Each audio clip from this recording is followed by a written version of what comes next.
విర్రవీగిన KCR medal వంచింది Bharatiya Janata party. Farm house లో పన్న కేసీఆర్ ను గల్లవట్టి బయటికి గుంజుకొచ్చింది భారతీయ జనతా పార్టీ.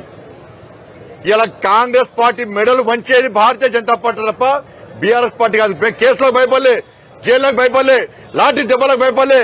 ఒక్కొక్కరి మీద వందల కేసులు మా మీద ఉన్నాయి.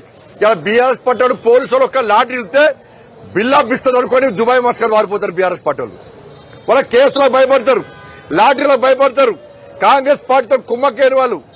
రేపు మీరు 2,500 రూపాయల పెన్షన్ కోసం కొట్లాడేది మేము, 4,000 రూపాయల పెన్షన్ కోసం కొట్లాడేది మేము, మీ తులం బంగారం కోసం కొట్లాడేది మేము, ఫీజు రియంబర్స్మెంట్ కోసం కొట్లాడేది మేము, ఆరోగ్యశ్రీ పైసల కోసం కొట్లాడేది మేము, ఉద్యోగస్తుల డిఏల కోసం కొట్లాడేది మేము. ఇలా రిటైర్మెంట్ అయినా పెన్షన్ దానికి కొట్లాడేది వాళ్ళ కోసం కొట్లాడేది మేము, రైతుల కోసం కొట్లాడేది మేము, ఈ జూబ్లీస్ అభివృద్ధి కోసం కొట్లాడేది మేము. మేము నిజాయితీగా పాలిస్తున్నాము.